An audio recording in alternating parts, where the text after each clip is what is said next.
So now, equipped with my new bike licence, I wanted something different, I wanted something bigger. So off I went back to my local bike shop, and they had a few bikes. But there was two that caught my eye. The first was a Kawasaki EN500, and the other was a Yamaha Virago 535. The EN500 looked wider, but also looked more squashed, like the main wheelbase was shorter. The Virago looked lower and had better styling, but also slightly longer.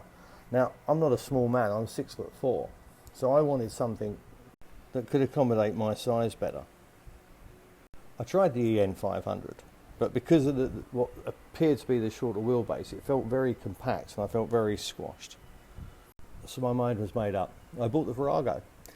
The day I picked it up, I was so happy. I had a proper sized motorbike, and I was coming home and got pulled up at some traffic lights, thinking I was the man on my big bike. While I sat there at the red light, enjoying the moment, thinking I was it, I heard this rumble behind me, and a giant Kawasaki Vulcan 1500 pulled up next to me. Literally, the front wheel was shaking. The whole thing was just immense. And I literally felt like I was back on that little CG125 taking my test. Incredible. Anyway, back to the Virago. The Virago was and is still one of Yamaha's best-selling models, and to this day, even though renamed as the Dragstar, it's still a good bike. For me, the Virago was very reliable and a good solid bike. Again, I used it every day. But all things have to end, and this was no different. I'd been reading the UK custom motorcycle magazine Backstreet Heroes for a few years, and they used to come up with their annual landmarks tour. I don't know if they still do this. But they would pick 12 to 15 places around the UK to visit, and people would tour around on their bikes, taking photos at specific points. I always wanted to do this, and now I had a bike I believe was big enough to do it. So I booked 2 weeks off work, and I was going to tour the country and complete the landmarks tour. The week before my holiday started, I was ready. I had all my gear ready, the luggage, the bike. All I needed was to get through the last week at work. And on the Friday before my holiday began, on the way home from work, disaster struck. I had the worst crash I've ever had on a motorcycle. I was on my way home from work and about 3 miles from home, and I was driving along a road with parked cars and vans on both sides. As I passed a large transit-type van, a drunk woman ran out from behind the van straight into my handlebars. This sent me and the bike careering into a brick garden wall, which thankfully disintegrated, and straight into the front of a house. It was a miracle I wasn't hit by any oncoming cars. I woke up after being knocked out in someone's front garden, and my bike was basically embedded into the brickwork of their bay window. The front of my bike was completely destroyed. I paid for a recovery company to come and take the bike home, and after a few days of excruciating pain from having severe muscle contractions on one side of my body, I decided I would rebuild the bike. I would need the fork straightened or replaced, a new wheel, new handlebars, new headlight, top yoke, basically everything from the front end. Due to the woman who ran out in front of me not needing or having any sort of insurance, and my insurance company being a bunch of arseholes, I had to pay for everything myself. I sustained an injury during the crash, so I had to wait for this to heal slightly. To this day, I still get aches in my right knee and thigh when the weather hits a specific combined temperature and humidity level. But the injury didn't stop me, and armed again with the M&P catalogue and a determined spirit, I got the repairs done or the replacements ordered, and within about 3 to 4 weeks I was back on the road, on the same bike. But I have to say, like whenever a bike has crashed, seriously crashed, it never quite felt right again. It just didn't feel right for me anymore. About 6 months after this, I was still using the same Virago. I was driving to work and was crossing Westminster Bridge when the bike started throwing out a large cloud of white smoke and lost all power. I managed to push the bike off the bridge but couldn't park anywhere as I was right next to the Houses of Parliament, and at that time, this was when terrorist attacks were at their highest, you couldn't park anywhere. I ended up having to push the bike over 2 miles to find a parking space. It turns out the carb diaphragms had perished and decided to fall apart right in the middle of London. I had the bike towed home. Although I replaced the diaphragms, I still thought the bike wasn't right anymore, and I decided to sell it. Incredibly, as soon as I sold the Virago, I got offered what I consider to be one of my favourite bikes of all time, and at a bargain price. I'd managed to pick up a Suzuki GS850. This was my 8th motorcycle now.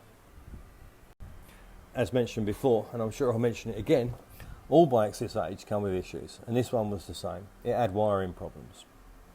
which is very normal in older bikes, but I couldn't turn it down. So I snapped the bike up and decided to slowly work my way through the wiring loom, replacing where needed until the bike was good again. Now, I'm certainly no electrician and it took some time, but after about 3 months I had basically replaced the entire wiring loom and I had resolved all of the issues. The bike was great and I still think it's one of the best bikes I ever owned. It literally just rode like a dream, but it also had the size which made it feel fantastic. It was at this time that I was working for a construction company in London and we were working at Bearings Bank.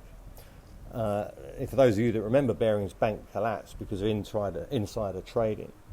I was self-employed at the time, so I lost my work, and ultimately, because I had no income, I needed money, and I had no option but to sell the GS. I was absolutely gutted. After this, I think I was bikeless for about a year. I was working more local and I didn't need a bike, so it wasn't a problem. I then met a colleague at a new place of work who had just bought a Suzuki GSXR1100 and was looking to sell her old bike. It was a Suzuki RG125 Gamma. I was desperate for a bike, but to be fair, the RG was tiny, and like I mentioned, I'm 6'4". She told me there was some sort of fuel issue, but for 200 quid it was worth the risk. I went to see the bike armed with a few tools and 200 quid. Within 15 minutes I had the bike running perfectly. There was a small blockage in the fuel line between the petcock and the carbs. I bought the bike and ran around on it for about a year while I was looking for something bigger. After a while I was contacted by my sister, who knew I was looking for a bike. She told me about a bike her boyfriend at the time had for sale and would I be interested. It was none other than a Kawasaki 750. This is where it all started, all those years ago, back in the 70s. And this was one of these bikes I was being offered. I literally nearly chewed the guy's arm off to buy it. But again, with these older bikes, they come with issues. On the day I went to see the bike, it wouldn't start. We tried everything, it just wouldn't fire. We even called a recovery company to try and start it, but nothing. All the time the guy kept telling me, it was running fine yesterday. Yeah mate, we've all heard that one before. It was not to be. I never bought the Z750 and I've never owned a Z750. But what he did have at the time, and it did work, was a Honda CX500. It was in need of a lot of care and a good bit of maintenance, but it ran, it stopped, it did what a motorbike should do. And he only wanted 400 quid for it. This was to become my 10th motorcycle. So I bought it. I later found out these were affectionately known as plastic maggots. I don't know why, I really don't. But it was a Honda, and man, that engine was as strong as you could want it. The engine was a V-trim, but was aligned transversely, so the tops of the cylinders stuck out just below the size of the petrol tank. The engine was almost unstoppable, except for when it rained, and then the rain would sit on top of the plug caps and ultimately stop the bike from running. Unless you cover the plug caps in Vaseline, which then, when the rain would run down your trouser legs and you look awful. But apart from that, the engine was unstoppable. But in reality, it was a fantastic machine. Again, older bikes and problems, and this one was no different. It had a problem with the radiator. I tried to break in an egg in the radiator, that trick, but it didn't work. I then bought Radweld, and that worked for a while until I was about 200 miles from home, and it decided to leak, and it just dumped warm, wet, sandy gook all over my foot. So eventually I sourced a new radiator, and it was all good. The bike ran perfectly after that. I think I had this bike for a couple of years, but again it was getting old and started to have more issues. I got called talking to a guy who lived near me, and he was a CX enthusiast, and he bought it off me to add to his collection. I heard he died about a year later. I think it was of liver failure. After his death, his family found 2 pristine CX500s and about enough parts to build another bike, all in his garage. I hope someone's still using those bikes. The next bike I managed to pick up was a Kawasaki GPZ600, which at the time was called a Ninja, although nowadays I think it's a completely different model. I bought this from a woman who clearly didn't have the knack for riding, as the fairing and screen were totally trashed and the whole bike was covered in mud. Amazingly, it ran absolutely perfectly. I brought the bike home, cleaned it up, removed all the fairings and screen. I got rid of the clip-on handlebars and the dreadful headlight. I then replaced it with straight bars on low-level risers and a pair of twin spotlights. I kept the low fairing cowl. Now I had a crude street fire. After a while I realised the bike had been abused over the years, but it did me good for a year or two. I actually can't remember what happened to this bike. After this, my taste in bikes took a real change. I got the opportunity to buy a sports bike, a real sports bike. This was a 1980 Suzuki GSXR1100G, more commonly known as the slab side due to the straight line styling. This bike had a set of Mikuni carbs with direct air intake, no air filtration. This bike was amazing, and it's probably still the fastest bike I've ever owned. When you opened this up, the bike would whistle due to the carbs sucking in so much air, but you could also see the fuel gauge drop like crazy. If ridden sensibly, the bike was fine, but if you were a bit heavy-handed, the bike was an animal, and the biggest issue you would have is to see if you could make it to the next petrol garage. At this time, I used to work near the M25, close to the Dartford crossing, and when I finished work at around 3 o'clock, I would join the M25 heading towards Sevenoaks, which would then be relatively empty. And on most days, there was a guy in a Maserati driving on the same stretch of road, and we would inevitably end up in a race. Most of the time hitting over 150 miles an hour. More often than not, I would have to leave the motorway and come back about 10 miles. It was just too much fun, and this bike just ate up the road. Again, older bikes always come with problems. You would think I would have learnt my lesson by now, but no. I've bought a 1980s GSXR1100. Of course it's got problems. The radiator on this bike is actually an oil cooler. And for my bike, it kept popping these little tiny rubber O-rings.